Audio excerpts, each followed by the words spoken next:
तो बहुत सुंदर प्रश्न है प्रभु जी का कि हम इस अहंकार के भाव को कैसे हटाएं। जब हम सब कुछ जान रहे हैं, शास्त्र में दिया हुआ पढ़ रहे हैं कि सब कुछ भगवान का है, भगवान की सृष्टि से हम ले रहे हैं, और फिर भी बार बार अहंकार आ जाता है कि मैं कर रहा हूँ। तो इस अहंकार के भाव को कैसे हटाएं।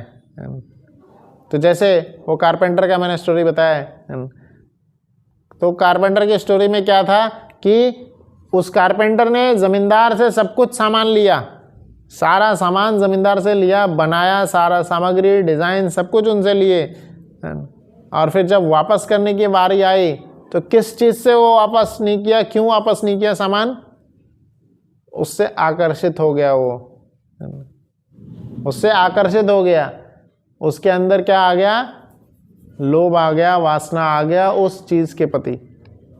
अर्जुन खुद कृष्ण से भगवद गीता में पूछ रहे हैं, क्या ऐसा होता है, क्या ऐसी चीज़ है जो मुझे गलत कार्य करा देती है? क्या ऐसी चीज़, तीसरे अध्याय में पूछ रहे हैं, क्या ऐसी चीज़ है जो कि गलत कार्य करा देती है? मैं जानते बूझते फोर्सफुली बलाद इवन योज्यात, बल से बलाद कोई ऐसी चीज़ है जो मेरे सिर पे है, मैं नहीं करना चाहता हूँ गलत, फिर भी मुझसे ज़बरदस्ती गलत कार्य करा देती है। तो बहुत सुंदर कृष्ण उसका उत्तर देते हैं, कामेश क्रोधेश रजोगुण समुद्भव, कामेश क्रोधेश रजोगुण समुद्भव। तो काम ही है जो हमें गलत कार्य कराती है, काम ही है जो हमें, काम का उत्पत्ति कहाँ से होता है? बोल रहे रजोगुण से, रजोगुण से ये उत्पत्ति हो रहा है। तो काम ही है जो कि हमें भगवान से दूर कर देती है। भगवान की सृष्टि को हम भगवान की सेवा में नहीं लगा पाते हैं, हमें लगने लगता है कि मैंने किया है, मैं इसको एंजॉय करूँगा, मैं इसका एंजॉयर हूँ, प्रॉपर्टर हूँ, मैं इसका मालिक हूँ। क्यों? काम वासना के प्रति। तो यह उत्पत्ति कहाँ से होती है? भगवान खुद ही तीसरे अध्याय के 40वें श्लोक में बोल रहे हैं, काम कहाँ रहता है? कहाँ रहता है? इंद्रिय मनोबुद्धि, इंद्रिय में, मन में, बुद्धि में। अब उसको कैसे लगाना है भगवान की सेवा में? ऋषिकेन ऋषिकेश सेवनम भक्ति रुच्यते। तो इंद्रियों को भगवान की सेवा में लगाएंगे। हमेशा ये बार बार सुनते रहना है, जानते रहना है।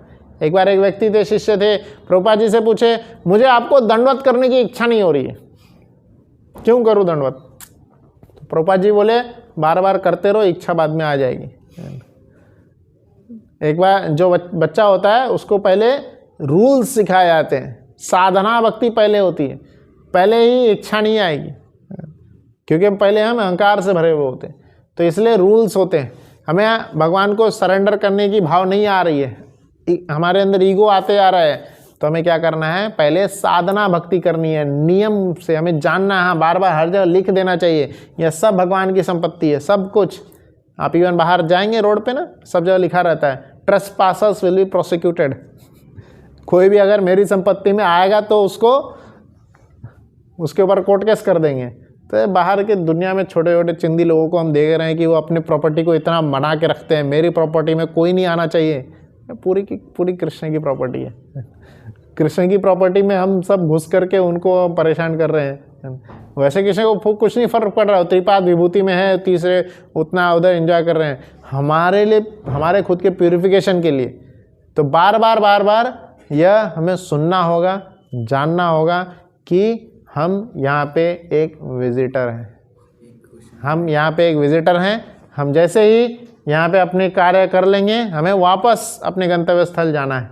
बार बार जब हम ये रियलाइज़ करते रहेंगे, जैसे किसी होटल में गए तो वहाँ के चादर मिलता है, वहाँ पे सोने को बेड मिलता है, तकिया मिलता है, पंखा मिलता है ना। जब हम जाते हैं सब कुछ वहीं छोड़ के जाना होता है, लेके बैग में भर के नहीं लेके जाना होता, सब अपना नहीं होता है। अगर हम जा रहे होंगे होटल में, चेकआउट करते हो, वो देखता है जा करके रूम में कुछ तोड़फोड़ तो नहीं किया ना, उसका पैसा हमसे ही लेगा फिर वो। तो इसलिए यहाँ जैसे आए हैं वैसे ही जाना। अगर हमें रियलाइज़ नहीं हो रहा है कि सब कुछ भगवान की संपत्ति, तो बार बार सुनना चाहिए, श्रवण करना चाहिए, साधना भक्ति के द्वारा हमें ये रियलाइज़ होगा। नहीं तो फिर मृत्यु सर्वहरस चाहम, कृष्णा दूसरी तरीके से रियलाइज़ करवाएंगे। हरे कृष्ण।